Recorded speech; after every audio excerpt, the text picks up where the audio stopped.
Здравствуйте, вы смотрите программу «Якутия Лайв», с вами Ирина Ефимова. В конце 2018 года был утвержден национальный проект образования. И наставничество играет одну из ведущих ролей в его реализации. Более того, наступивший 2023 год в России был объявлен президентом нашей страны Владимиром Владимировичем Путиным годом педагога и наставника. А это значит, что весь текущий год особое внимание будет уделяться учителям, педагогам, развитию системы образования в целом и наставничества как самобытного явления. Насколько сегодня в Якутии развито наставничество, какие изменения пошли на пользу учителям и детям, мы поговорим сегодня с моей гостьей, учителем математики школы номер 1 города Жатая Марией Борисовой. Добрый вечер, Мария Александровна. Здравствуйте. Первый вопрос такой. Работа педагога, она из самых уважаемых, одновременно трудных. Хороший наставник может найти подход к каждому ребенку. Увлечь своим предметом, научить уважать своих одноклассников. У знаменитых писателей, философов, да, как мы знаем, из книг, из литературы, из истории, были наставники, которые передали им какие-то важные знания, основы жизни, да, принципы какие-то.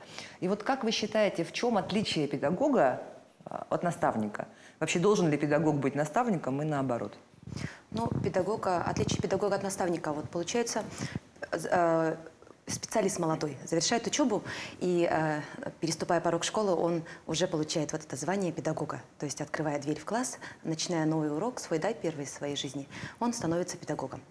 А наставником получается человек, который обладает определенными профессиональными навыками, знаниями, умениями, становится.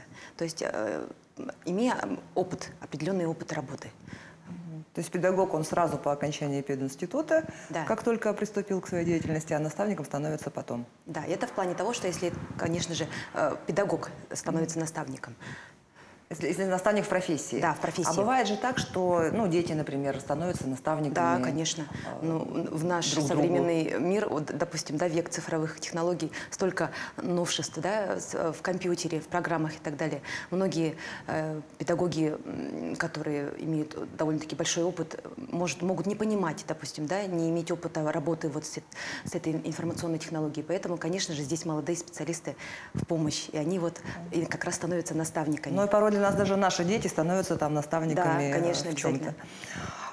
Я напоминаю, что мы работаем в прямом эфире, и задать вопрос можно, позвонив в студию по номеру 841 12 42 14 39, или отправить свое сообщение в Телеграм по номеру 8 914 235 0502. Ну вот мы с вами начали с того, что можно быть наставником как для учеников, так и для коллег своих. Ну, с учениками понятно, а вот как педагогом работать со своими младшими коллегами? То есть, ну вот, например, я начинающий учитель математики, пришла к вам в школу, вот вы мой наставник, какой бы вы мне дали совет? Ну, во-первых, любить свою работу, да, потому что если ты не любишь свою работу, если ты идешь на работу не с удовольствием, то ничего не получится, тяжело будет. А когда ты любишь свое дело, ты идешь с удовольствием, да, то тогда и все получится, и уроки будут интересными, и дети к вам потянутся. Поэтому молодому специалисту, конечно же, вот так вот, любить свою работу прежде всего, когда ты идешь работать в школу. А есть же такая вот робость перед классом в первый раз, когда да, особенно конечно. в старший класс, если заходишь. Ну, здесь вот проще себя надо вести. Не надо вот как-то накручивать себя. Дети все чувствуют. Вот дети вообще тонкие психологи. Они чувствуют, когда человек вот начинает нервничать.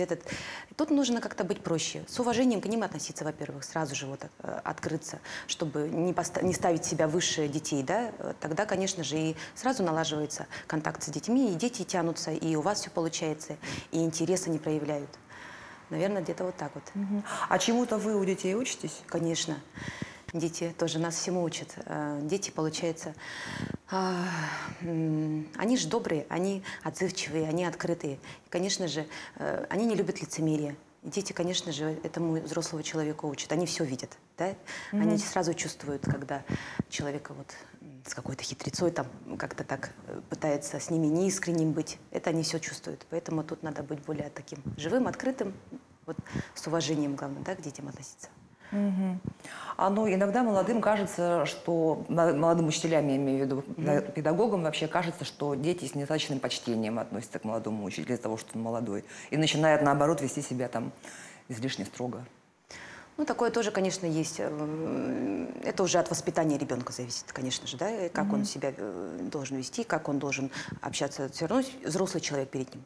Неважно, молодой специалист, не молодой. Это человек, который уже после университета, он довольно-таки такой жизненный опыт у него, да, уже пришел. И, конечно же, здесь ребенок должен, ну, если даже так вот случилось, что дети так себя ведут, тут нужно быть более мобильным. Поэтому учитель, да, вот учитель должен быть мобильным везде, вот хоп-хоп, находить правильный подход, уметь лавировать ситуации, да, как выкрутиться, как себя повести в нужный момент.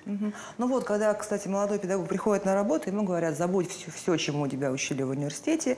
Ну вот не бывает в педагогике безвыходных ситуаций, да. Наука нам говорит о том, что учитель всегда находил выход, проявлял терпение, использовал фантазию. Вот насколько на деле вообще практика отличается от теории?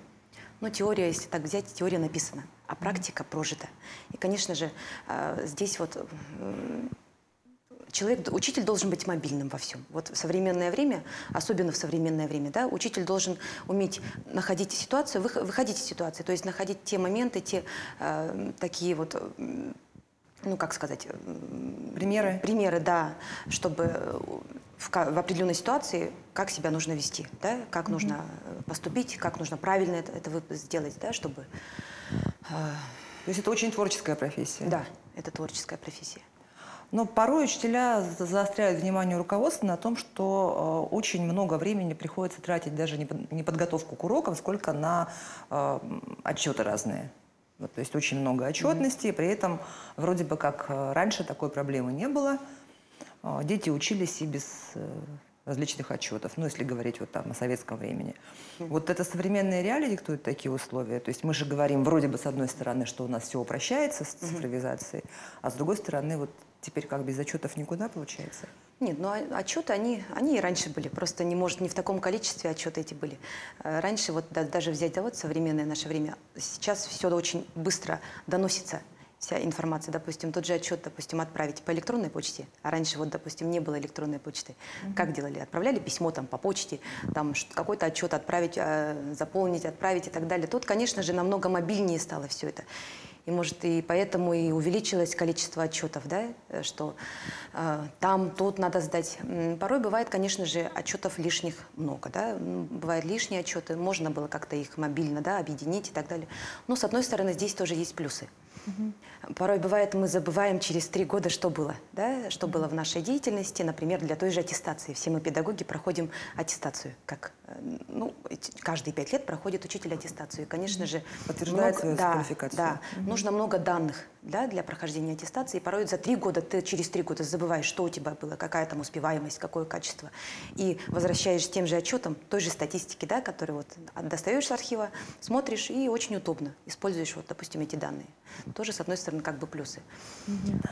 У вас очень большой педагогический стаж, ну, бывает, конечно, и больше, но 19 лет почти, это очень впечатляющая такая цифра. Вот насколько изменилась программа обучения за это время, если говорить о математике, вот о вашем предмете, и вот на что сегодня система образования делает упор? Ну вот даже если начинать, да, я начинала свою деятельность педагогическую в 2004 году, после окончания колледжа, и вот сейчас, да, наступил 2023 год. Если брать в системе итоговой аттестации, да, в 9-11 классах, тогда не было понятия ОГЭ, да, а ЕГЭ было только на добровольной основе. Только вводилось, да, только вводилось, и там и задания были другие, то есть части, например, тоже ЕГЭ было задание часть А, часть Б, часть С, то есть разделялось. Была тестовая часть, то есть ребенок мог выбрать ответы. А потом это, конечно же, вот сейчас, в нынешнее время, дети сдают ОГЭ, дети сдают ЕГЭ, это все вот ВПР, различные диагностические работы, это все поменялось. Вот в плане этого поменялось.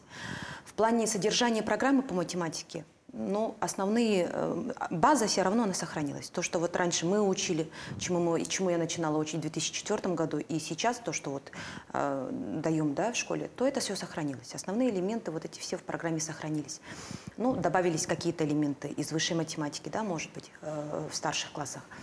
А так, на что упор делает сейчас вот, да, современное образование, конечно же, это качество. Мы все учителя, и тогда было и так же. Мы делали уклон на качество. Качество на первом месте. Качество образования, чтобы давать прочные, хорошие знания детям. Но вот то, что появились вот эти вот ОГЭ, тесты постоянные, есть ли такая задача, ну, именно подготовить к хорошей сдаче экзамена? Ну вот когда говорят сейчас натаскивание, Да, натаскивание, натаскивание. Не хотела этого говорить, но вы сами натаскивание сказали. по предметам. Но это тоже, конечно же, тут есть и плюсы, и минусы в плане того, что вот раньше мы как сдавали в школе выпускные экзамены, шли в университет, там сдавали экзамены, не поступил ребенок в какой-то университет, другой университет, там сдавал экзамен, это было неудобно.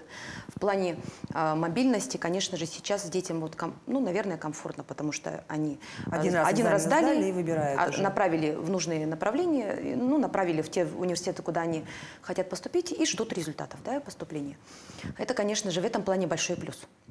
А в плане того, что натаскивание, да, это бывает тоже, но это вот минус, можно сказать, потому что порой бывают темы, которые входят в ЕГЭ и в ОГЭ, в школьной программе, допустим, проходит так, обзорно, допустим, это нужно уклон делать, это нужно и программу, и ОГЭ, это вот все вместе как-то, ну, тяжело бывает порой.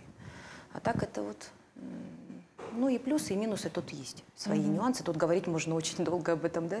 Очень часто бывает, когда дети, особенно, ну, поближе к старшим классам, не хотят заниматься математикой, когда там начинается алгебра, геометрия, вот Зачем это вот нужна, все. говорят? Да, зачем нужна, я, может, вообще буду, ну, вот я буду журналистом, мне не нужна математика, например, да, вот давайте объясним, зачем нужны вообще все предметы в школе и что дает человеку математика.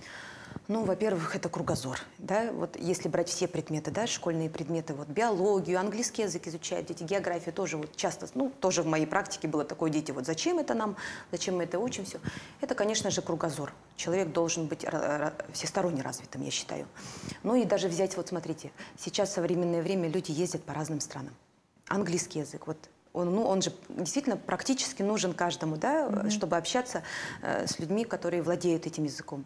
Потом ботаника, биология, та же наука, да, вроде бы говорят, зачем, тем же там, допустим, литераторам, русоведам, да, ну а все выращивают в доме огород, да, все занимаются земледелием, выращиванием, это ботаника, да. Брать математику тоже, да, возвращаться к математике, то это, математика так вообще это жизненная наука, это наш семейный бюджет, считать. Каждый ребенок взрослеет, и у него сформируется семейный бюджет. Он получает зарплату, чтобы грамотно считать. Да? И это вот не зря сейчас популярна финансовая грамотность. Человек должен быть финансово грамотным. А финансовая грамотность – это конкретно математика. Сплошная вычисление. Вот где учится ребенок уметь грамотно вычислять? Это только на уроках математики. То есть основа экономики – это тоже Конечно, математика. это математика, это сплошная математика. У вас не всегда будет калькулятор с собой, Да, говорила нам учитель математики. Вот. Она не знала, что будут смартфоны с калькулятором. Математика царица всех наук, говорят же так.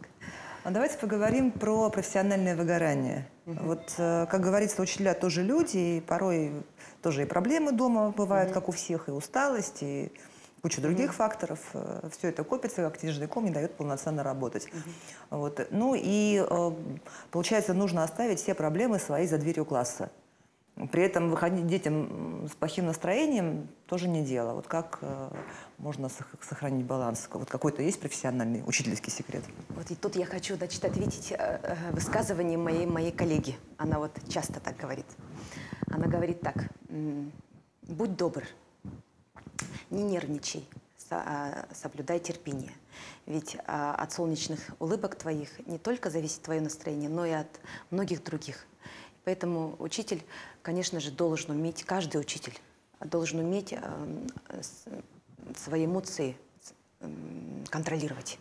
Потому что не зря же говорят, учитель – это одна из сложных профессий, да? Вот, наверное, в этом и заключается сложность. Потому что если человек не умеет контролировать свои эмоции, то ему, наверное, будет очень сложно в школе. Да, и даже такому человеку, наверное, не место в школе, если он не умеет контролировать свои эмоции.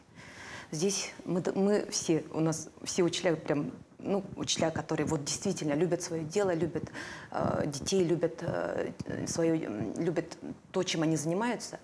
Ну, я вот сколько вот с кем работала, да, своими коллеги мои, все, кто меня окружал, они имеют колоссальное терпение и имеют такой вот, они умеют контролировать свои эмоции. Ну и вот вы еще начали с того, что педагог должен любить свой предмет, и, наверное, очень важно уметь заражать любовью к этому предмету, да, детей. Вот это дети тоже всегда чувствуют. Конечно, обязательно.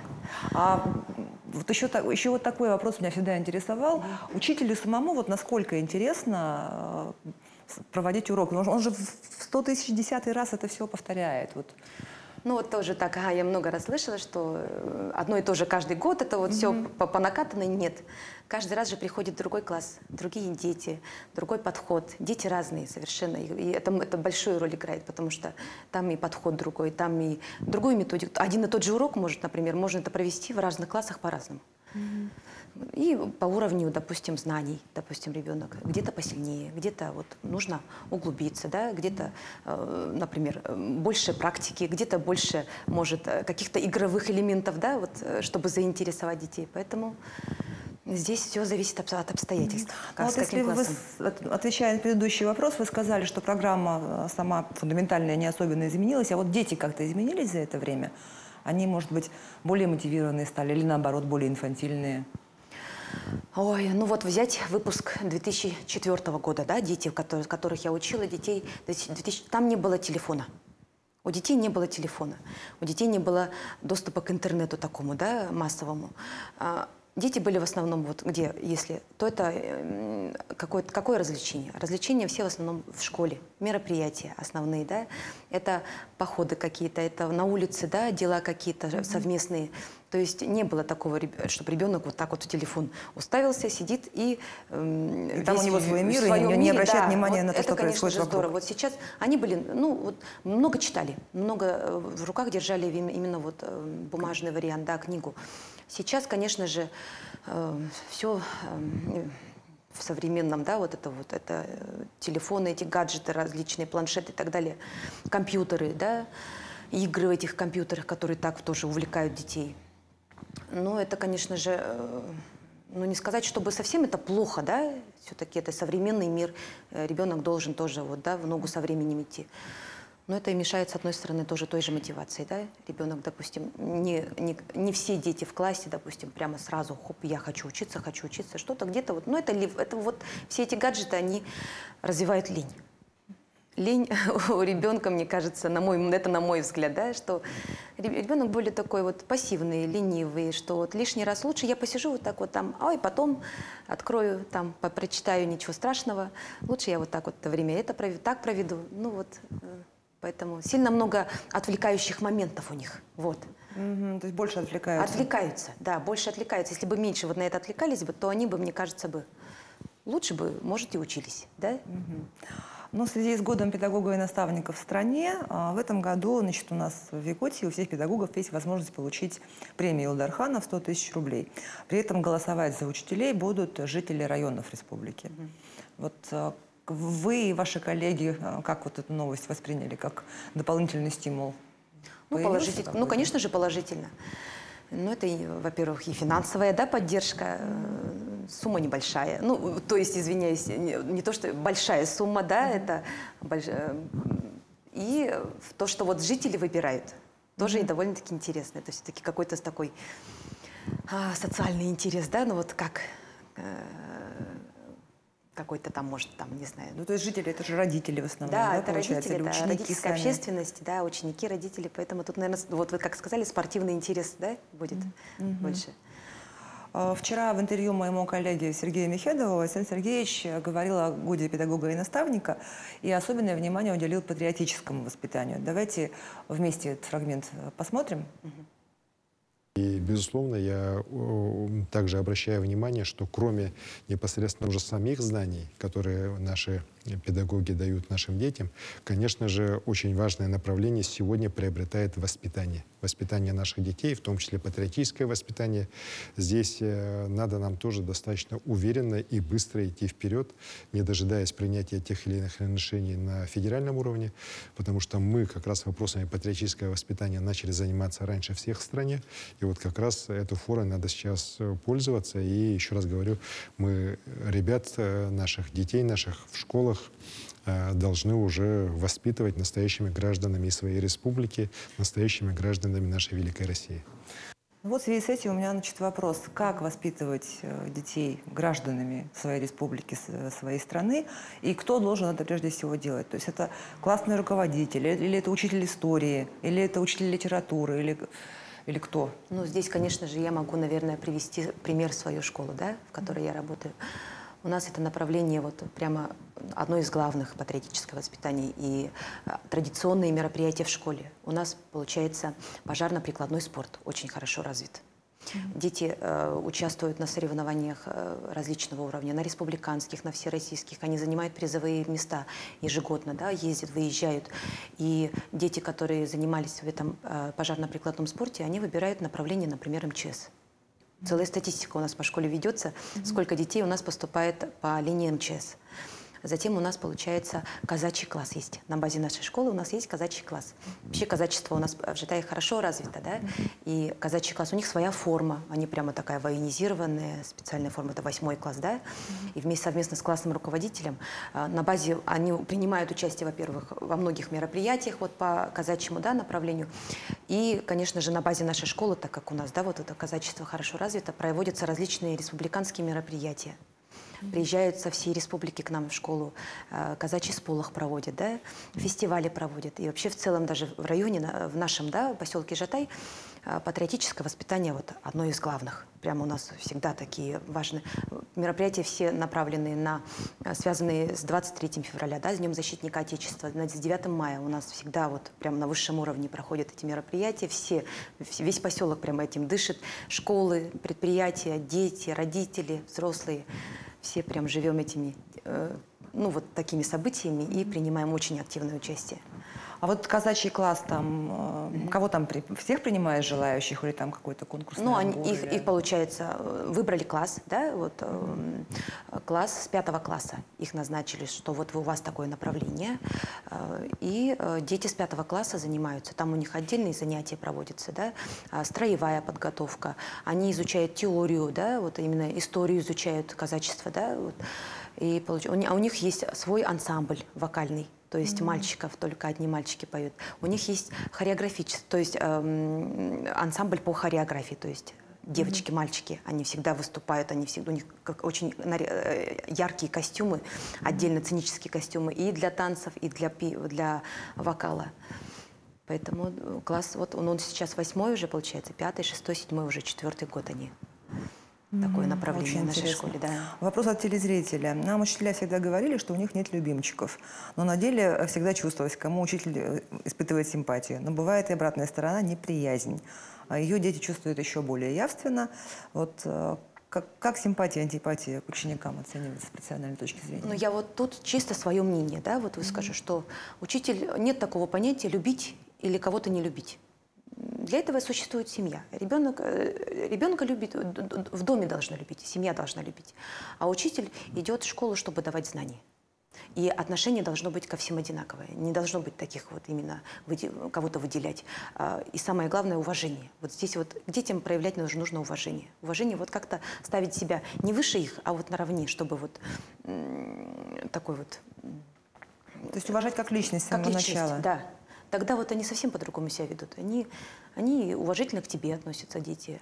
Они не будут там те же уроки срывать, да, себя вести как положено. То есть это сразу замечается, когда учитель идет к детям с уважением, относится вот как вот. А любимчик, не любимчик, это нет, такого не должно быть у учителя. Это вот, я вот с этим, например, не согласна. Вот еще такой вопрос, всегда его с преподавателями тут обсуждаю, если бывают такие гости, репетиторы. Вот, на мой взгляд, это люди нужные и важные, потому что когда в классе 40 человек, большая часть из них там на ушах стоит, качественно получить знания не всегда удается. А работа с репетитором – это дополнительное занятие, помогает закрыть пробелы, повысить уровень знаний. Вот, как вы относитесь к репетиторству? Ну, к репетиторству я отношусь положительно. Вообще, вот само даже репетиторство, оно имеет, как вот вы сами сказали, да, репетиторство имеет подход разный. Во-первых, репетиторство – это вот если нанимают вот как репетитора, да, приглашают репетитора, если подтянуть по предмету, да, какие-то пробелы, допустим, отстал по программе. Репетиторство помогает в плане подготовки к экзаменам, чтобы углубленно изучить предметы, да, поэтому я к этому отношусь положительно. Но, с другой стороны, тут другое мнение тоже есть, что вот, типа, мы всегда без репетиторов учились, и сейчас вот обязательно нужны репетиторы, чтобы сдать хорошо экзамены.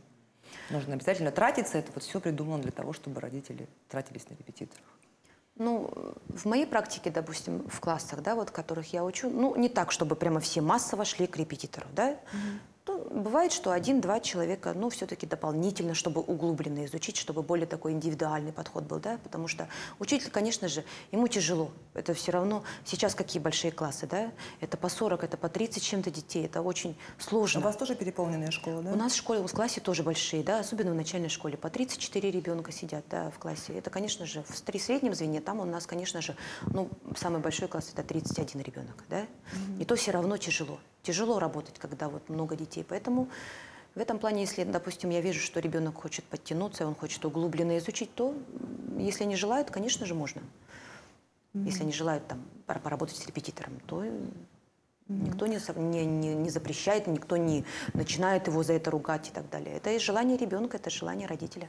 Ну вот еще такой спорный термин – образовательные услуги. То есть несколько лет назад мы все об этом говорили, но не так давно этот термин решили убрать. Как раз мотивируя это тем, что учителя максимально против трактовки такой своей работы. Вот можете вы мне объяснить, почему образование – это не услуга? Ну, я тоже вообще, во-первых, против этого термина «услуга». Ну, что такое? Ну, вот давайте вот возьмем пример. Парикмахер. Парикмахер услугу, да, вот он создает красоту, прическу. Человек пришел, получил прическу, он получил удовольствие от своей внешности, да, и ушел. Но учитель, например, ну, раскрыл он красивую коробку, положил туда знания, закрыл коробку и отдал, и ребенок ушел. Такого же быть не может. Ребенок приходит к учителю, ребенок приходит на урок, он получает знания не просто получает, он вкладывает свои усилия.